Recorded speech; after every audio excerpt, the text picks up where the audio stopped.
and welcome to this first lecture about personal communication.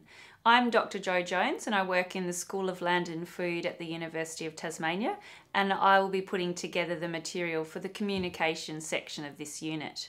We're starting off with personal communication for Lecture 1.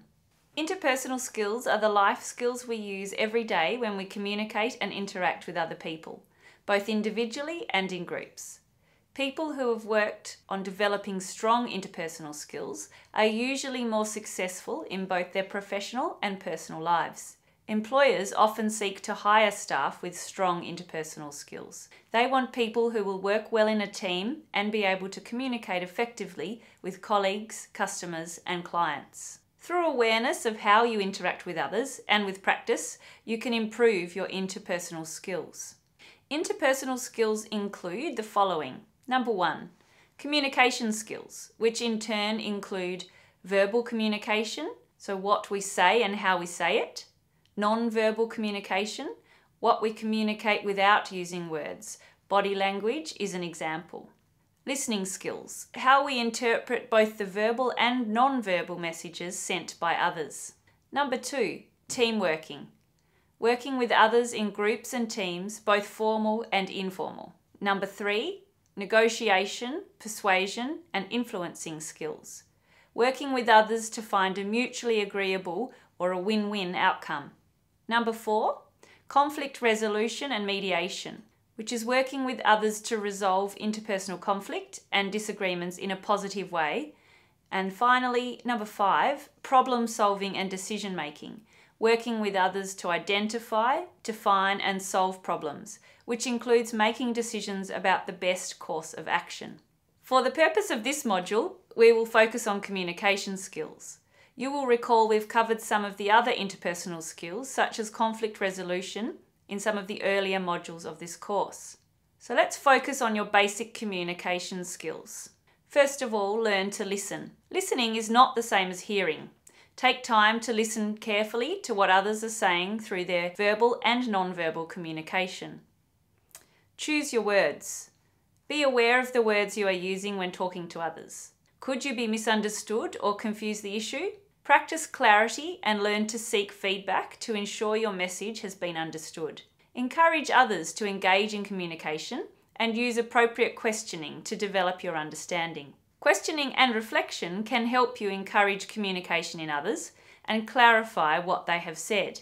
Understand why communication fails. Communication is rarely perfect and can fail for a number of reasons. Learn about the various barriers to good communication so you can be aware of and reduce the likelihood of ineffective interpersonal communication and misunderstandings. Reflect back on the lecture material in Module 2 about communicating in difficult situations for ideas to help you to get your message across when stress levels or other emotions are running high. Remember the importance of non-verbal communication. When we are nervous, we tend to talk more quickly and therefore less clearly. Being tense is also evident in our body language and other non-verbal communication. Instead, try to stay calm, make eye contact and smile. Let your confidence shine. It is also important to take time to relax. Elements of interpersonal communication are important.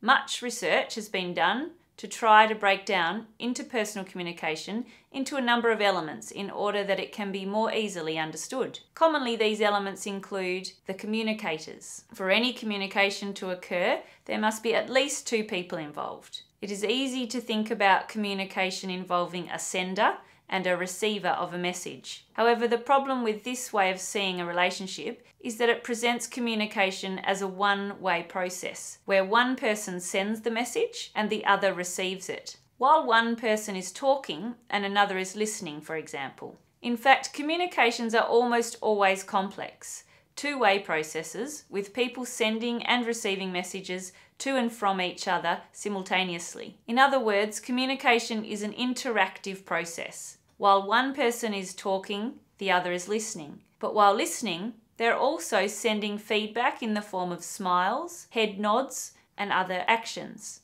Next to consider is the message. The message not only means the speech used or the information conveyed, but also the non-verbal messages.